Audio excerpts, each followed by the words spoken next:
The Avengers versus the Peter Factor by midnightwolf2192. Chapter 29, Field Trip Preparation, Part 2.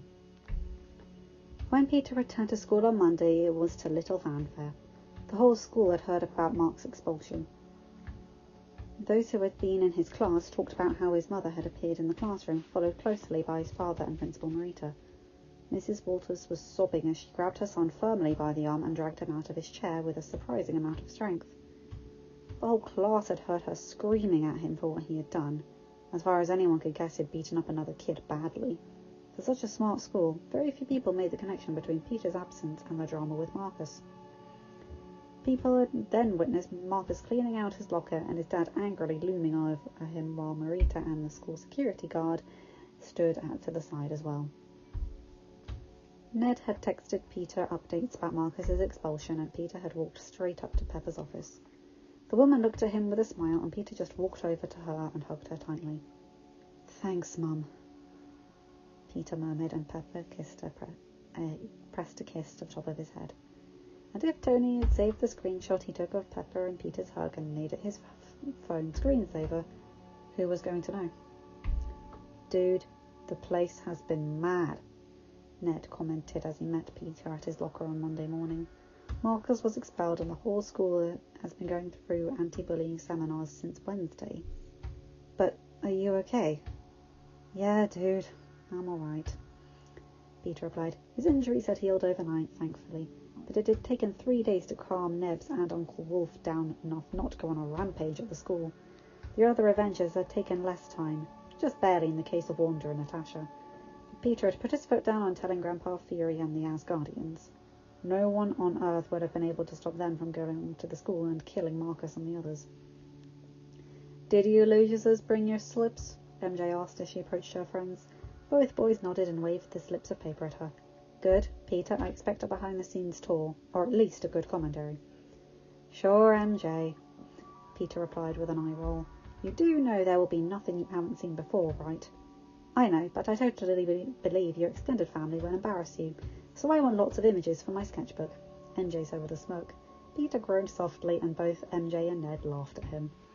The rest of the day passed in relative peace until academic decathlon that afternoon.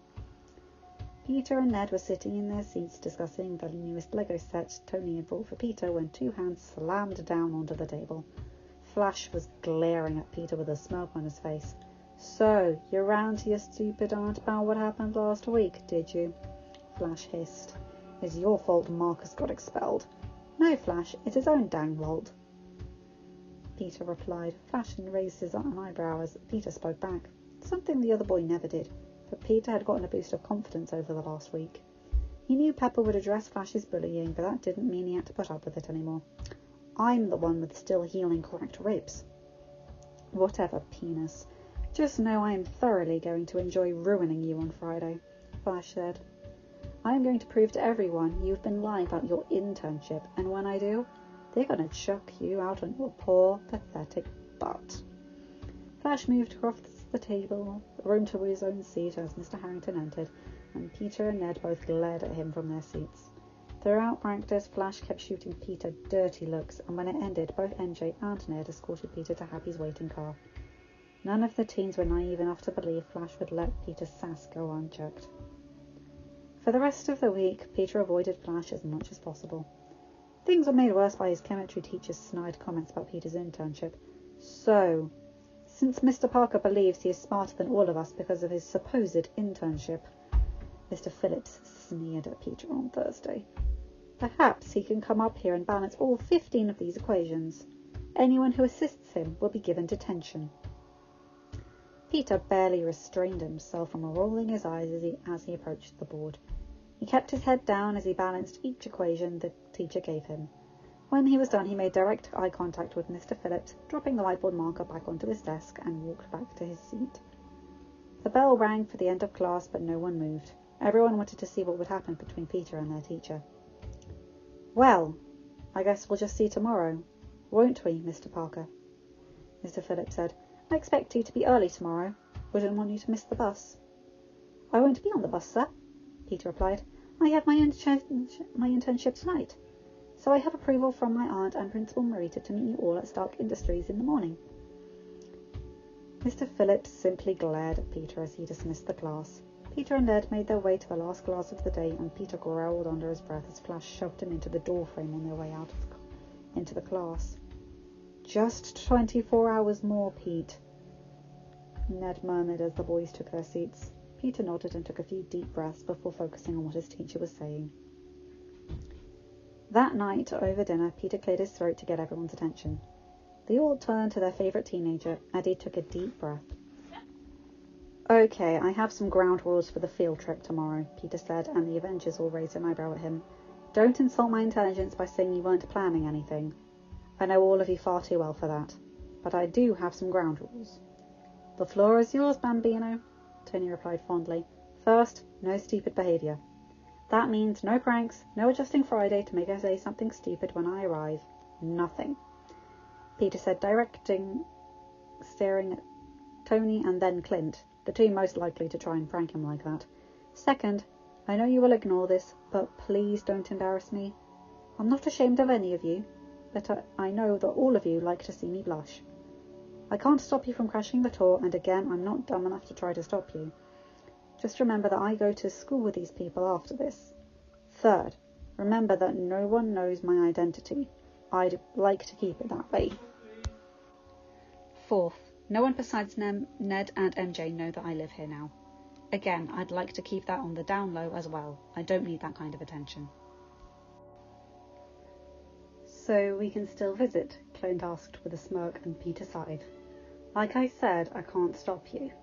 He then shot Clint a smirk of his own. Just remember that I have to go back to school and spend my days with these people.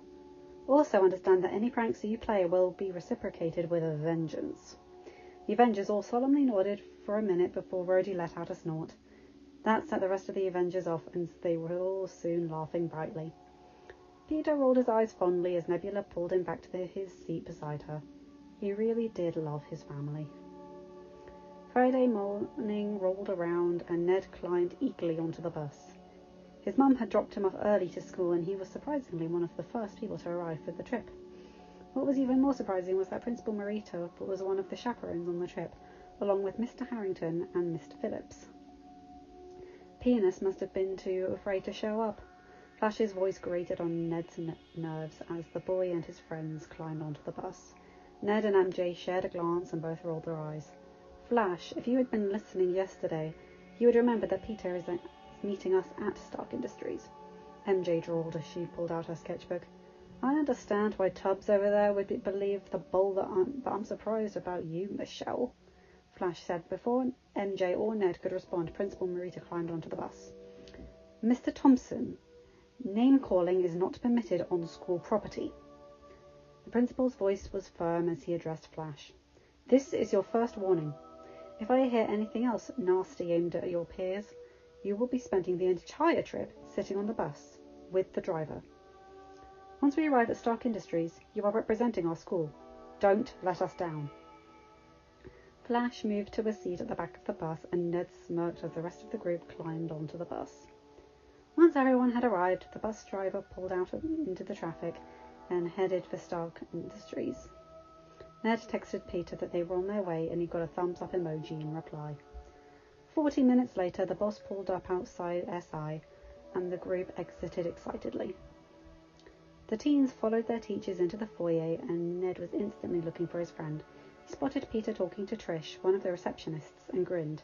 The group made their way over to where Peter was standing, and when the boy finally noticed the group, he met them halfway.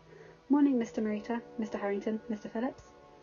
Peter's voice was cheery, but his friends could hear an undertone of sarcasm as he spoke Phillips' names. Peter approached MJ and Ned, and Ned did their handshake.